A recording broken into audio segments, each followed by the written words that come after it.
Good morning, everyone. Good morning to you. I see you all rolling up in here on this Monday morning. Y'all, it is Monday, March the 27th, 2023. We are rounding out the last week of March come Friday, and then April 1st will arrive on Saturday. Already, y'all, this year is moving rapidly along. I see Adrian in the room. I see Lori Wallace. I'm sure Moses is with her. So good morning to you, Moses. I see you, Marion Jackson, Deborah Johnson, Louis Pryor, the third. Y'all don't forget Deborah Johnson's show today at 5 o'clock, right from the heart.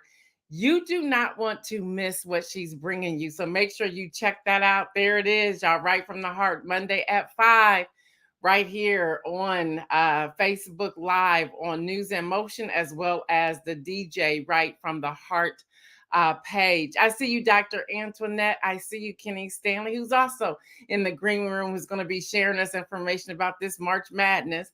I see Robert Holman in the room. Shardini is in the room. Jeffrey Allen James is in the room. What's up, Devontae?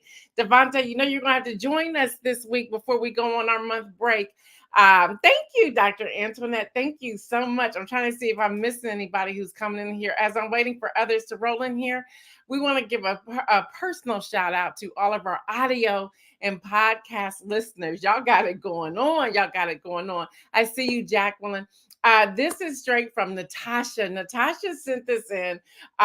She takes her children to school, and she said Natasha's children, her 4-year-old daughter, runs around throughout the day saying, "Make bold moves, make bold moves." So, Natasha, we just want to say thank you for writing in and sharing that with us. That even a 4-year-old is going around. She said it's like it's taking root in her. Make bold moves. And then we also have, I hope I pronounced this correctly, Lashandra. LaShandra Young, LaShandra Young says that when she's dropping her kids off to school, they always tell each other to stay well and make bold moves. So that's what's happening. So I love that that is happening in the lives of people. So those two who wrote in, we appreciate you tuning in and listening and sharing that with us. So even the young people are getting it. I see you, Stephanie Burbridge Hall. I see you. All right, y'all. Again, today is Monday, March the 27th. This is our last week before we take a 1 month break. So we'll be here today, tomorrow, Wednesday, and Thursday. Thursday, hopefully I'll have the entire team with me. Hopefully I'll be able to have Isaiah on, Kenny, Lexi, and Deborah, and myself, that we close out this season, if you will. And then we'll be back on May the 1st. I see you, Latrice Jones. What's up? I had a dream about you. Don't even ask. Don't even ask. But I had a dream about you. So anyway, y'all, I'm your host, Gail Dudley, and we have a power pack show for you today. We're putting it all on the table before we take a break. We're putting it all on the table. Women's History Month. You want to know a good book? It's the oldie but goodie. What I Know for Sure from Oprah Winfrey. She says in the back, what I know for sure, your journey begins with a choice to get up, step out, and live fully. It's always good to pick this up. I see you, Dave. You're rolling up in here. Don't forget, I need you in May. I need you in May. Um, this is always a good book to check out. So, y'all, again, we're laying everything on the table this week because we're taking a whole month break of April. So we're bringing you everything and laying it on the table. I see you, Fred Jones. I see you, Kim Edmondson, as well. All right, y'all. April membership is now available. It's a great one, too. 21 pages on writing your manuscript and publishing. The link is now in the chat. If Isaiah can get it in there, you can just register. And when you pay, you will automatically get the digital PDF, and you'll automatically get the link to the video. I will not be doing a live webinar in April. You have the video because I'm on break in April, and I can't wait for that. All right, y'all. In the news, Mississippi Delta tornadoes. Isaiah, if you can throw the link up there for the membership, that's great. I think it's in the private chat. Mississippi Delta tornadoes. Over the weekend, at least 26 people died and dozens more were injured after at least 12 tornadoes, y'all. After at least 12 tornadoes touched down in Mississippi and Alabama overnight on Friday, making one of the region's deadliest tornado event. The White House issued an emergency declaration to unlock federal aid in the rural Mississippi Delta region, one of the nation's poorest regions.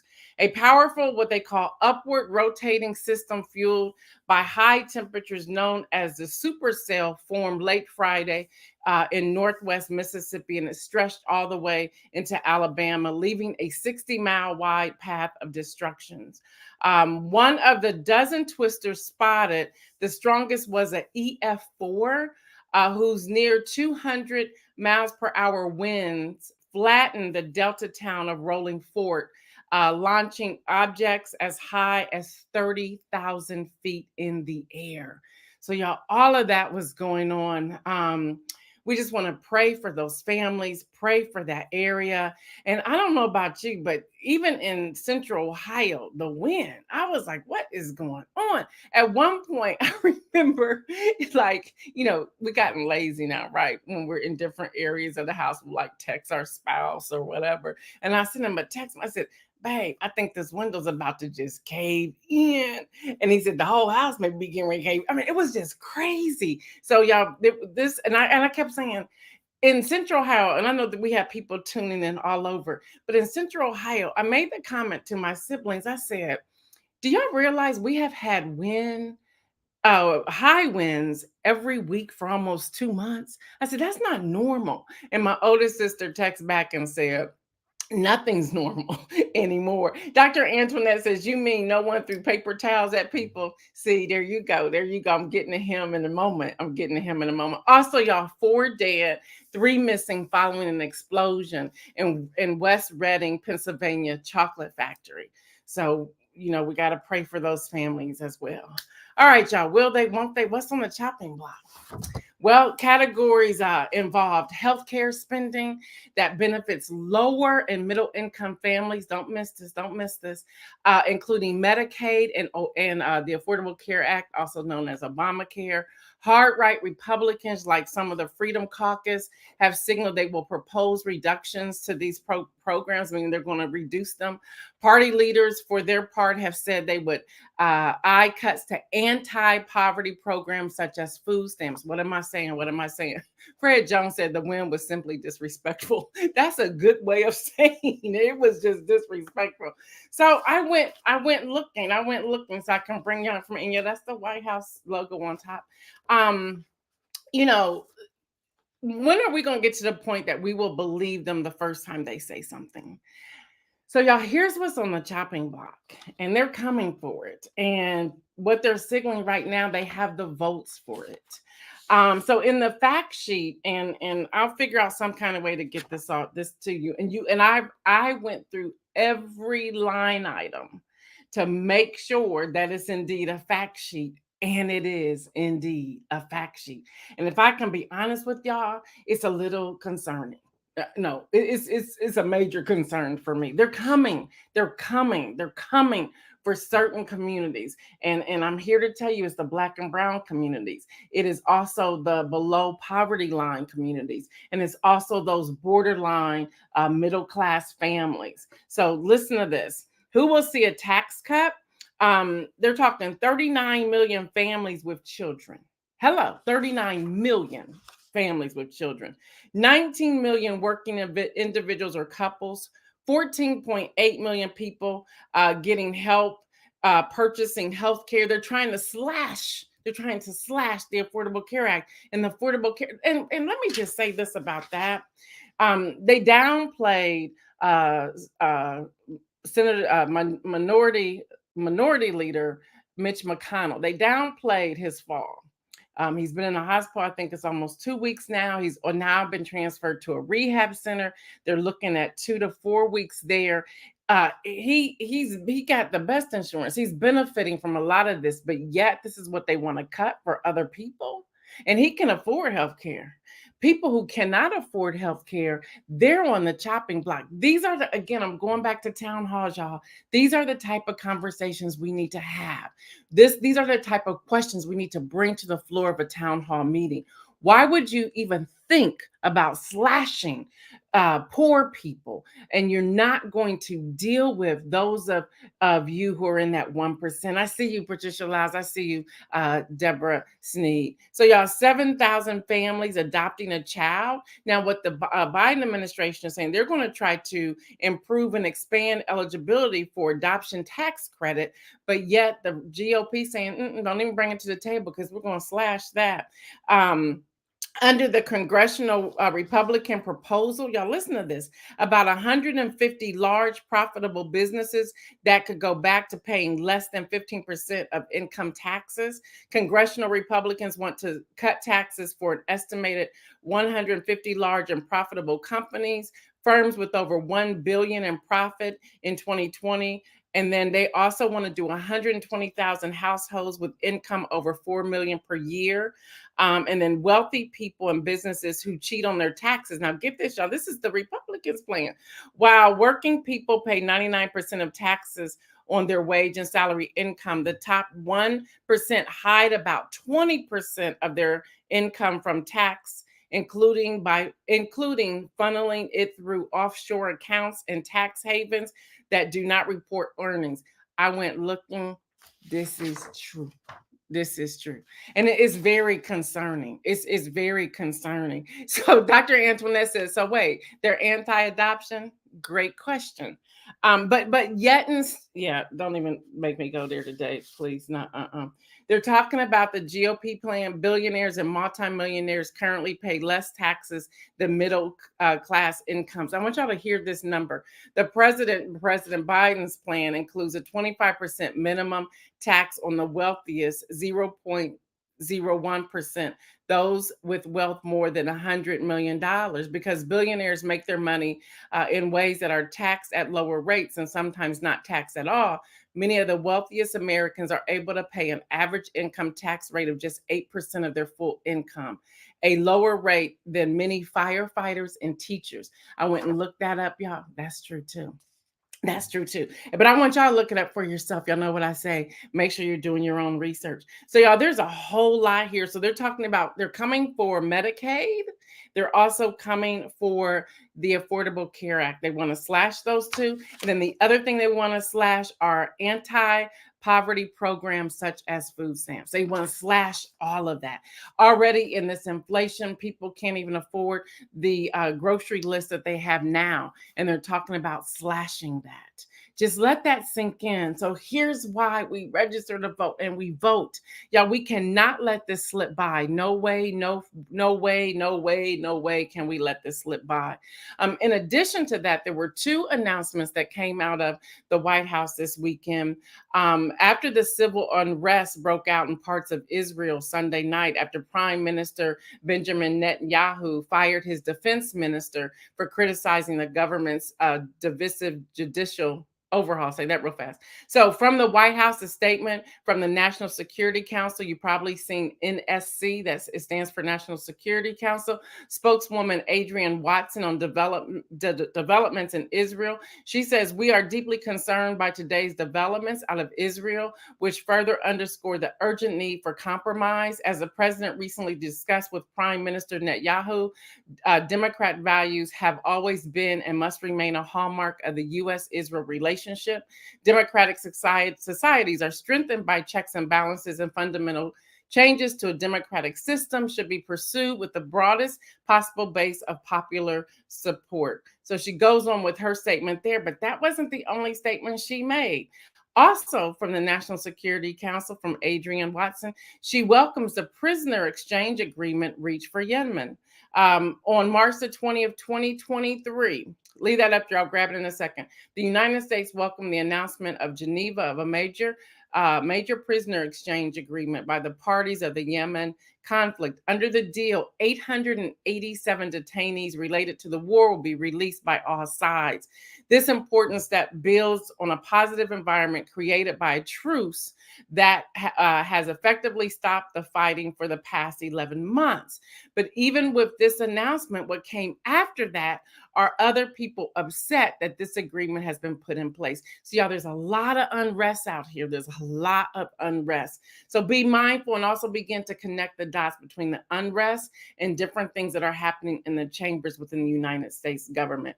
Kim Edmondson says, so they couldn't come for Social Security; they're coming for everything else. Right? Remember, they're on camera standing up during the State of the Union. They like, oh, people probably have a still shot, and that's the power of social media, where it was that image went viral. So it's kind of hard not to go against Social Security for that.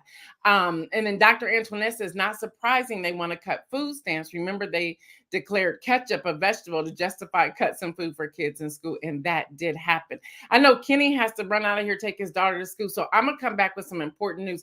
And if y'all can stick around till we get to the inspirational message, do so. I believe that inspirational message is going to deliver a lot of people. So don't go anywhere. So Kenny, come on in here. Let's talk about this March Madness. And I will say to y'all, I did watch the LSU women's game last night. It was a very low scoring game. It was kind of somewhat boring.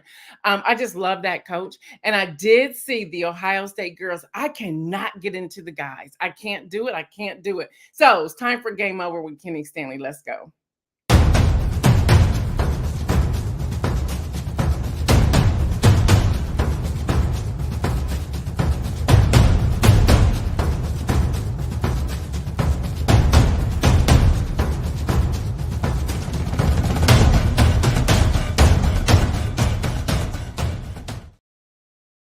Hey, I'm fine. I can't do it. you can do it. You're gonna have to watch from the beginning. I'm not getting it. I'm not getting this at all. And I did follow the women, and that was good. But you're So gonna have to watch from the beginning. Once you watch from the beginning, then you see why everybody's that's just going too much. crazy. That's too much of my life. Too much. Okay. I'm just being truthful. Okay. Okay. All right, go ahead. Tell us about this March Madness. I'll at least listen to you. Oh. Good morning, NewsInMotion family. Welcome to Game Over with me, Kenny Stanley. This past weekend was on fire with these basketball games. The men's Final Four is set. Ohio State women, they will try to punch their ticket to the Final Four tonight.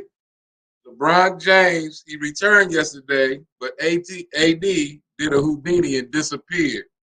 Oh well, it's to be expected. On the men's side of the tournament, the madness continued. On Saturday, number 9, Florida Atlantic punched their ticket to the Final Four, knocking off Kansas State 79-76. And then Saturday night's nightcap, number 4 UConn ran the number 3 Gonzaga Bulldogs out of the gym, 82-54. On yesterday, the last two to get their golden tickets to Houston for the Final Four was number 5 San Diego State. They won 57-56 over number 6 Creighton. That was a good game. Went down to the last second, so that was a good game. And then number 5 Miami, they came from behind and knocked off number 2 Texas, 88-81. I told a couple of my friends that on Friday that I wouldn't be surprised if there was a all Florida final. So that's in the making. It could happen. It could be the battle of for the national championship could be between 2 Florida teams. So we just have to wait and see.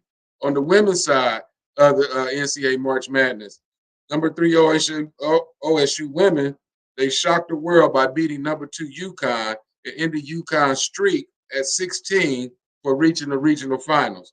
The Lady Buckeyes have another hurdle to jump tonight when they play number 1 seed Virginia, trying to punch their ticket to the Final Four. Let's go Bucks. Let's go Bucks. Number 3 LSU, they danced their way into the Final Four, beating number 9 Miami 54-42. Number 2 Iowa did the same, topping number 5 Louisville 97-83. In the other game tonight, number 1 overall seed South Carolina and number 2 Maryland will battle it out to see whose ticket will be punched to get to the Final Four. In the NBA yesterday, the Dallas Mavericks took an L at the hands of the Charlotte Hornets 110-104. Memphis has looked good since the return of Ja Morant, and they beat the Atlanta Hawks yesterday 123-119. The Boston Celtics, they won in blowout fashion. They won 137-93. The Cavs did the same thing to the Rockets, 108-91. It was Orlando 119-106 over the Brooklyn Nets. Toronto Raptors beat the Washington Wizards 114-104. OKC over the Portland Trailblazers 118-112. And then the Timberwolves beat the Golden State Warriors on the last second shot by Karl Anthony Towns. He shot a three, and they won the game 99-96. He's back. LeBron James returned yesterday for the Lakers. But Anthony Davis, like I said, he pulled a Houdini. He forgot that he was a top 75 player, and he disappeared as the Lakers lost to the Chicago Bulls 118-108. LeBron came off the bench in his return. He came off the bench to lead the Lakers in scoring with 19 points. AD, Anthony Davis, finished with 15 points and 9 rebounds. That's not good enough. Anthony Davis, you got to turn up. If y'all want to get into this playoff, Anthony Davis, you got to play better than that. You supposed to be the man right now. Hopefully they'll look better on Wednesday when they face off against the Bulls again. This is a back-to-back game they got against the Bulls. So we'll see what happens Wednesday. That's sports. Let's get back to Gail for more news. She got something for us. That was a good rundown. I followed everything you said. Y'all, shout out to Kenny. He had a lot of people tune in live on this past Saturday, and people are still talking about it. Latrice Jones just said, "Come on, Big K, with the stats and the commentary." Yes, we are super proud of you. Thank now, you so Kenny, much. give us your schedule, because I know you are going to pop in once in April. I'm not, but you're popping in. Can you give everybody your schedule, please? I will not be. I'll see y'all Thursday. I will not be on Saturday. Saturday, I will not be on. I'm watching basketball. But come Tuesday morning at 7:25, I will pop in to give you the women's final and the men's final who won the championship, and then I'm out of here. I'll see y'all in May. And that's April the 4th. What do you know what time you're popping in on that day? 7:25 in the morning. 7:25 in the morning. Deborah, can you put in the chat? I know Deborah's on tonight. Deborah, are you also breaking in April, or are you coming on the first Monday of April? Let everybody know, because we want to make sure we are supporting them. What I'm asking all of the followers and supporters of News in Motion, if you would just check out, watch the replay, join them live, Kenny and Deborah, to help get their numbers and their algorithm up. They are doing so well. So we want to push them over the next couple of weeks to get their algorithm going at a higher rate. So they have a lot to share, a lot to offer. So if we can support them, if we can't catch them live, at least let's check out their replay to help them out. Thank you, Kenny, so much. Thank we will you see again, you on Gail. Thursday before we head into our break.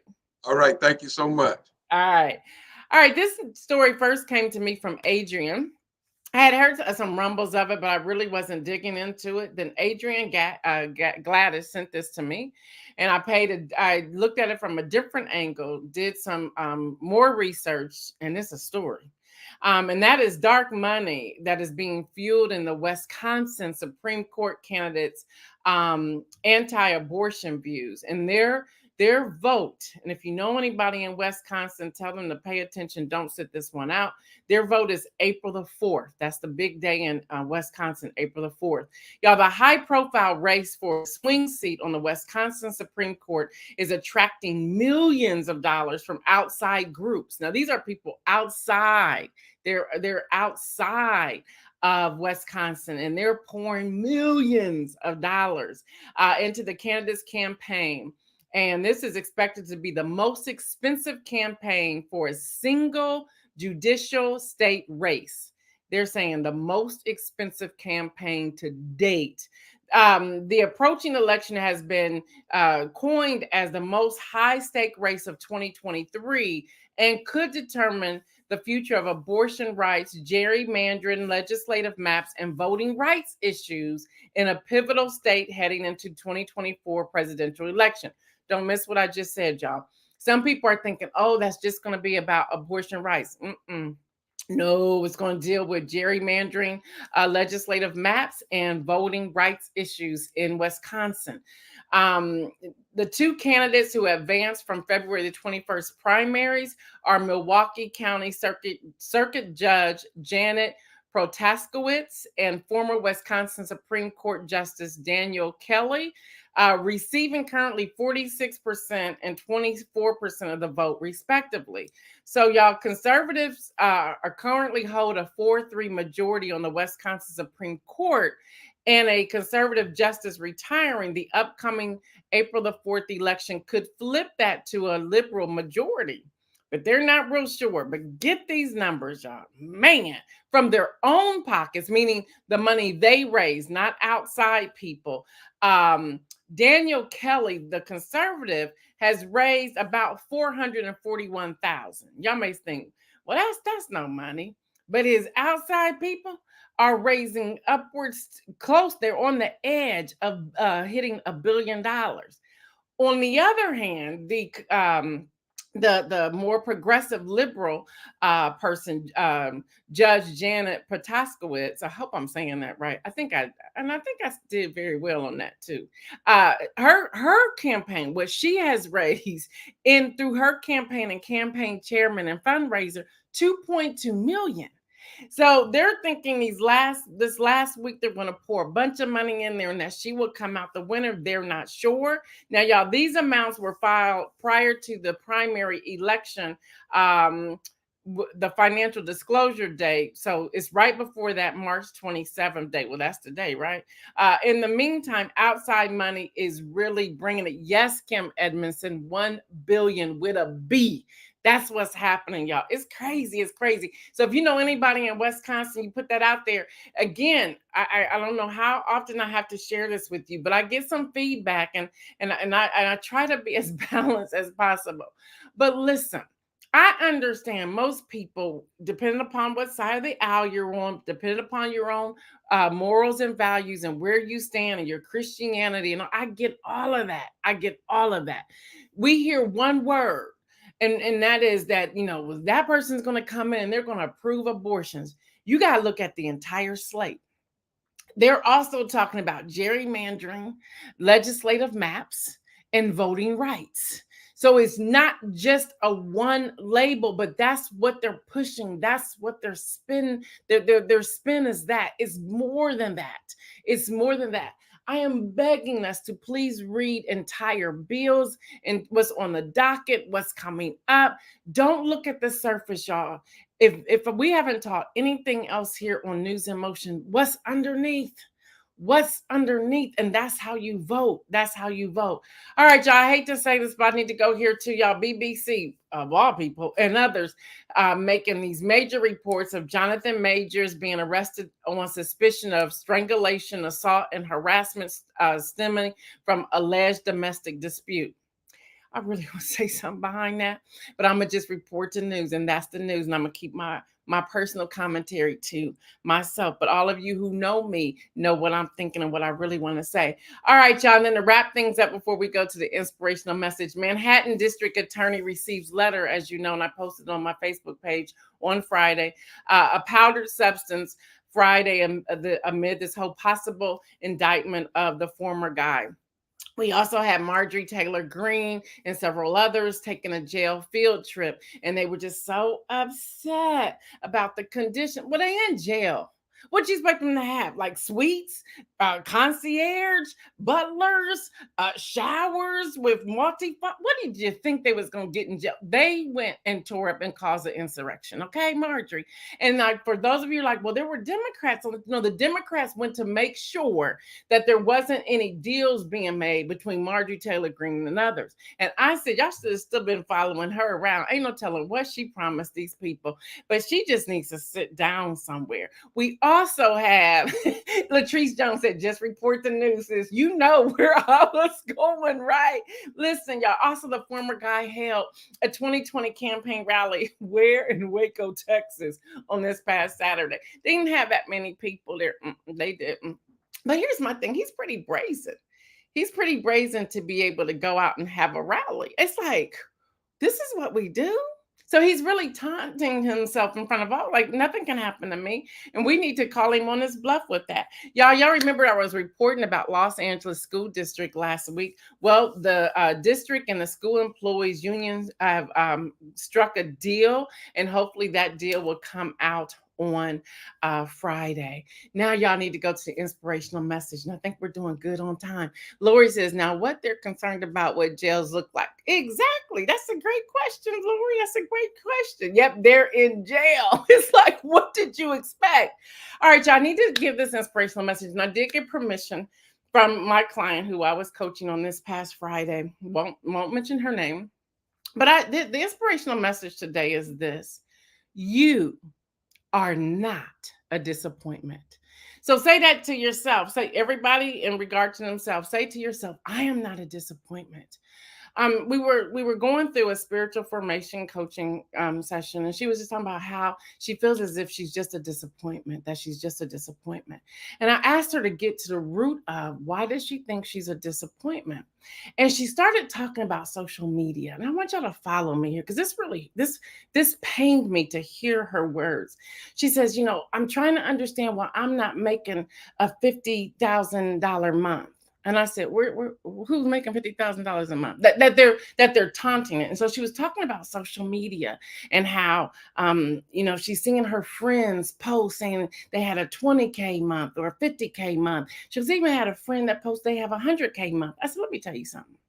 I said, if you have to post that you brought in 20,000, even at 5,000, if you have to post that, I question if you actually made it, because ain't nobody out there telling you what they making like that. I said, that's put out there to get you to say, let me buy from you, and thinking that they're going to give that to you. That ain't happening. And here's more. Don't compare yourself with anybody on social media. So she started talking about the different people and people that have, they say they have all of this and that, and people who are running their business, their social media campaigns and things like that. I said, okay, let's go to them.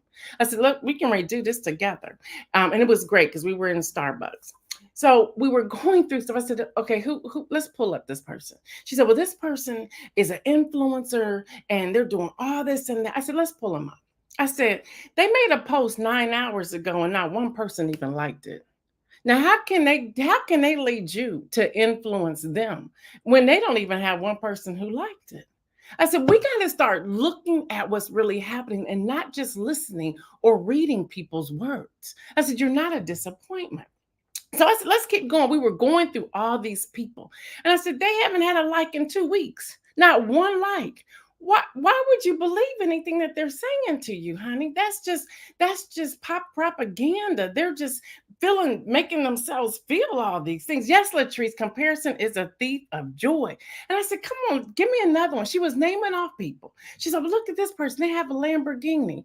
I said, I remember what Steve Harvey said about that. I said, look, they on a corner with a Lamborghini. They not taking a picture of the car in their driveway in front of their mansion if they have one. I said, so you have to say this is suspect.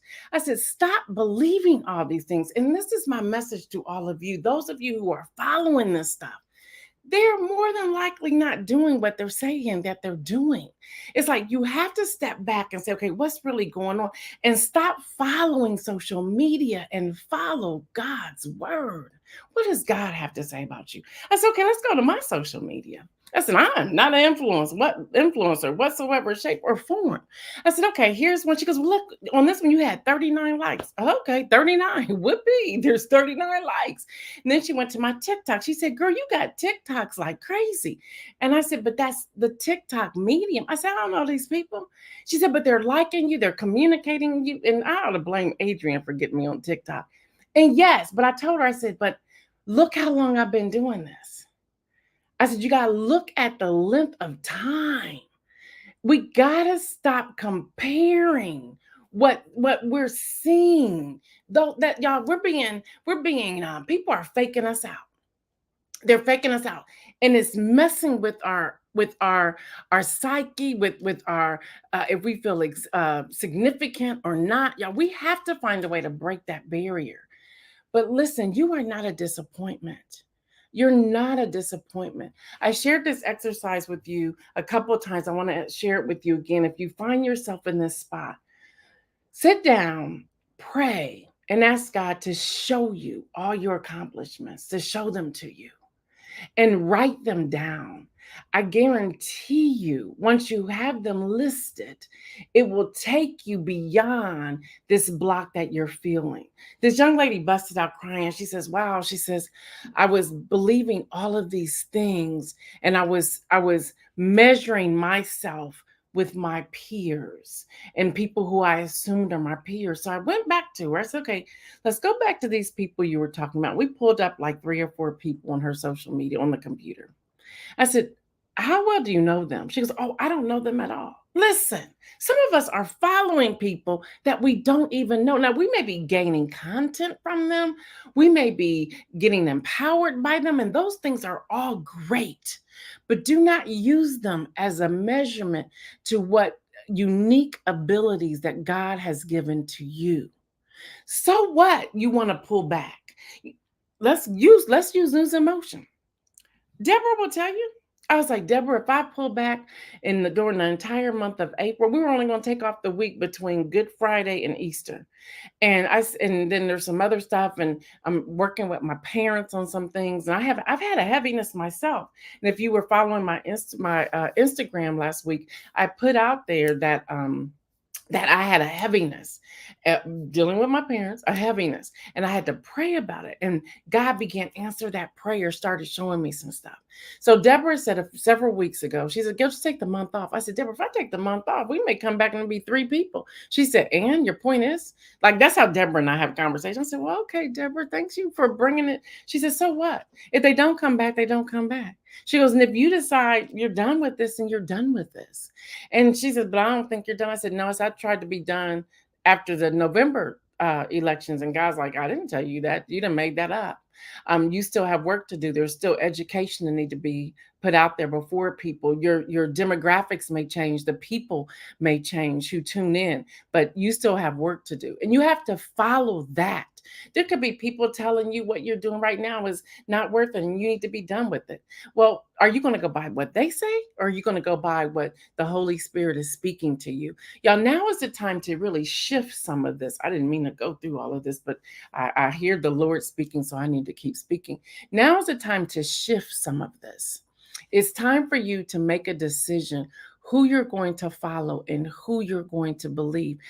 As for me and my house, I'm going to follow the Lord because I trust him.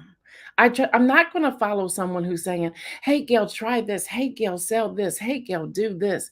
And y'all know I'll try all kinds of stuff. I just get like, "Oh, I'm going to try this out." And if it doesn't work, it doesn't work. And y'all know I have no problem telling y'all when I have an epic failure. It's like, I failed. Let me teach you something behind that, and accept that failure and keep moving.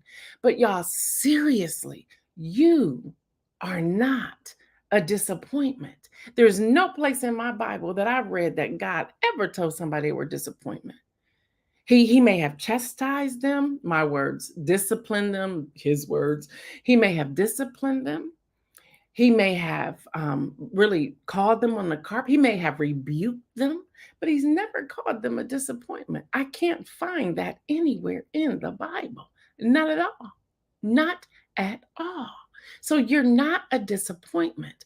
Y'all, we're in this society that social media is taking over, and people are living the social media life. You can't keep going that way. Case in point, how much have you heard about Kim Kardashian lately? And I said this to my client on Friday. I said, you don't hear that much about her lately. At some point, the tides change. They change. They change. Let's take the former guy. He losing some popularity because people are sick of it. At some point, people are going to get tired. If you were doing your passion, what difference would it make for you? Not other people. Don't compare your passion to how other people respond. I'm talking about you and your passion.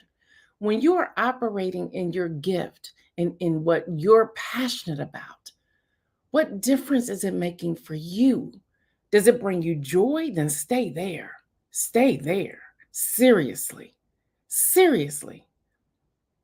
And so we got to stop assuming what other people are making and what they're doing. You don't know what's going on behind their closed doors. You don't know the sleepless or restless nights that they're having. You don't know how they're trying to balance things to make things work. You don't know how much more work they're doing to try to stay at the level that they are, or what they're trying to add to reach another layer. Go back to Ecclesiastes. I think I shared this with y'all last week. For chapter 1 or 2, everything is meaningless. It's just meaningless. You chase after things and it ends up being meaningless. Ah, I can go on, but prayerfully that helped somebody today. That helped somebody today. Prayerfully it did. I know it helped me. It did. Speaking with my client as I was coaching her. I shouldn't call her client. I actually call them mentees. Speaking with her and just watching her go from her head being held down to her, she came in burdened. She left almost skipping out of there. And it wasn't me, because I always pray with everybody. I pray first. I pray before I get there. I pray with them. We in public, I be praying. Yeah, I do. Some lady said, "Can you pray for me?" Sure can. What's your name? What you need? And just pray for them. And then I prayed for her before she left. And she was like a lighter person, even in skin color, when she left that coffee place. Seriously. But I had to show her.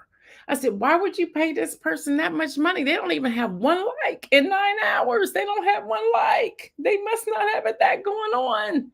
Seriously. Y'all, we have to step back and ask those questions.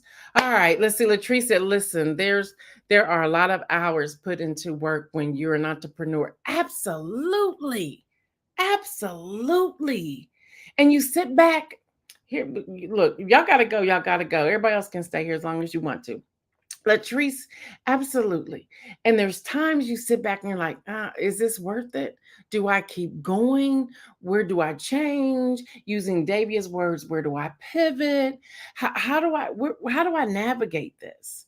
And sometimes you're like, "Oh, I'm done with this." Y'all remember I was like, y'all keep talking about the necklaces. Let me come out here. And I had some people who's like, "Hey, I see you on NewsInMotion.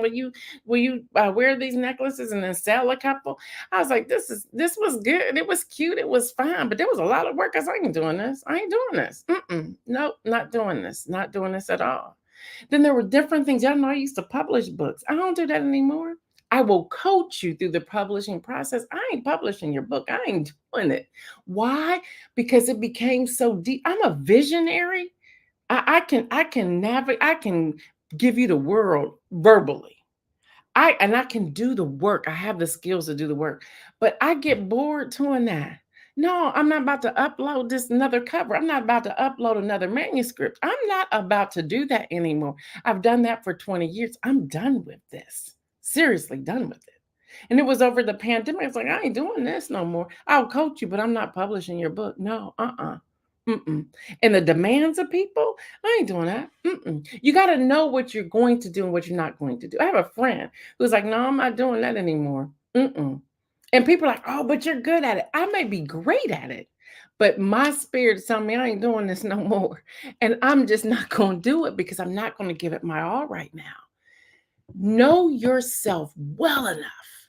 Know yourself well enough to know when you're doing something because somebody expects you to do it, or you're doing it because the Lord called you to it. There's a difference between being expected to do something. Now you're letting them project themselves onto you and you don't even want to do it. And here's the truth. They still ain't going to buy from you. They just telling you to do it. They trying to manipulate you. And I'm going somewhere else. All right, y'all. Y'all know what I say. Stay well, everyone. And remember, make some bold moves. I'm out.